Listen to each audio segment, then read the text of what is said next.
നേതാക്കളെ അധിക്ഷേപിക്കാൻ WhatsApp group ഉണ്ടാക്കിയെന്ന പരാതിയിൽ KPCC നടപടിയെടുത്തേക്കും. Election 2026 VDS എന്ന വാട്സ്ആപ്പ് ഗ്രൂപ്പിന്റെ അഡ്മിനുകളിൽ ഒരാൾ KPCC ഡിജിറ്റൽ മീഡിയ സെല്ലിന്റെ കോർഡിനേറ്ററായി വിമല ബിനു ആണെന്നാണ് പരാതി. വിമലയെ DMCയിൽ നിന്ന് പുറത്താക്കിയേക്കും. റോജി എം ജോണിനെ അധിക്ഷേപിക്കാനായിരുന്നു ഗ്രൂപ്പിൽ ആഹ്വാനം. K സുധാകരനെ അധിക്ഷേപിക്കുന്ന കുറിപ്പും ഗ്രൂപ്പിലുണ്ടായിരുന്നു. റോഷിപാലാണ് ചേരുന്ന വിശദാംശങ്ങളുമായി. റോഷിപാൽ, എന്താണ് ഇതിൽ ഇവർക്കുള്ള റോൾ? കൃത്യമായ നടപടിയിലേക്ക് KPCC നീങ്ങുകയാണ്.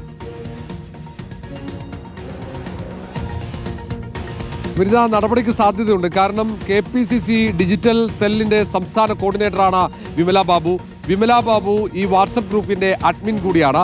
ഈ ഇലക്ഷൻ 2026 VDS എന്ന പേരിലുള്ള വാട്സപ്പ് ഗ്രൂപ്പിലാണ് റോജി എം ജോണിന്റെ ഫേസ്ബുക്ക് പ്രൊഫൈൽ അതിൽ കമന്റ് ബോക്സിൽ അധിക്ഷേപം ചൊരിയണമെന്ന നിർദ്ദേശം വന്നത്. അതിനൊപ്പം തന്നെ K സുധാകരനെ അധിക്ഷേപിച്ചുകൊണ്ടുള്ള ഒരു കുറിപ്പ് അത് വിമല ബിനു തന്നെയാണ് ആ വാട്സപ്പ് ഗ്രൂപ്പിൽ പോസ്റ്റ് ചെയ്തത്.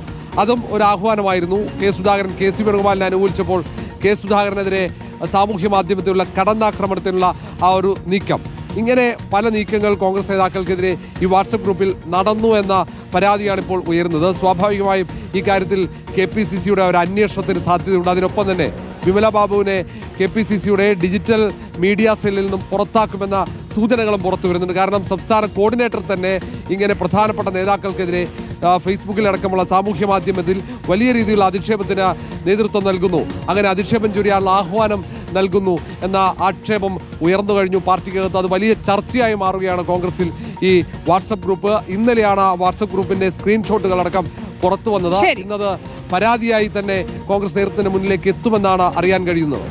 ശരി, ഏതായാലും നടപടിയിലേക്ക് കാര്യങ്ങൾ പോകുന്നു എന്നാണ് റോഷിപാൽ റിപ്പോർട്ട് ചെയ്യുന്നത്.